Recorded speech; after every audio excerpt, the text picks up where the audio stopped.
Eh bien, nous voilà de retour. La dernière fois, c'était pour parler de l'Avent. Et déjà, nous allons parler du Carême.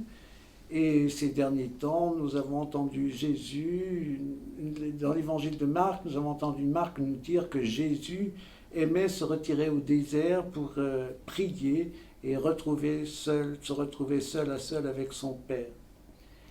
Et cette fois encore, je vais vous parler de Charles de Foucault, qui y retrouvait lui aussi ce contact privilégié avec Dieu. Et je crois qu'il est bon pour nous, c'est d'ailleurs ce que nous faisons dans le groupe Jésus Caritas, donc la fraternité sacerdotale, où nous prenons un temps de désert justement pour entrer au plus profond de nous-mêmes, retrouver l'essence de notre vie et la présence de Dieu. Alors Charles de Foucault disait: il faut passer par le désert et y séjourner pour recevoir la grâce de Dieu. C'est là qu'on se vide, qu'on chasse de soi-même tout ce qui n'est pas Dieu et qu'on vide complètement cette petite maison de notre âme pour laisser toute la place à Dieu seul.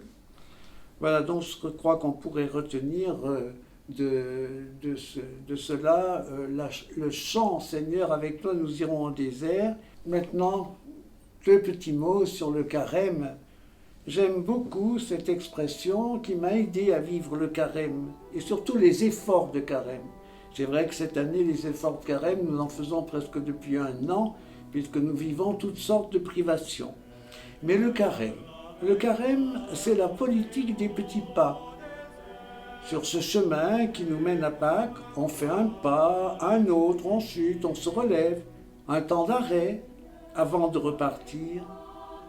Malgré nos défaillances, le pardon est toujours offert et c'est fort de ces chutes et de ce relèvement qu'on peut avancer, qu'on peut progresser et faire l'expérience de la miséricorde de Dieu qui nous tire toujours vers le haut. Bon carême à tous.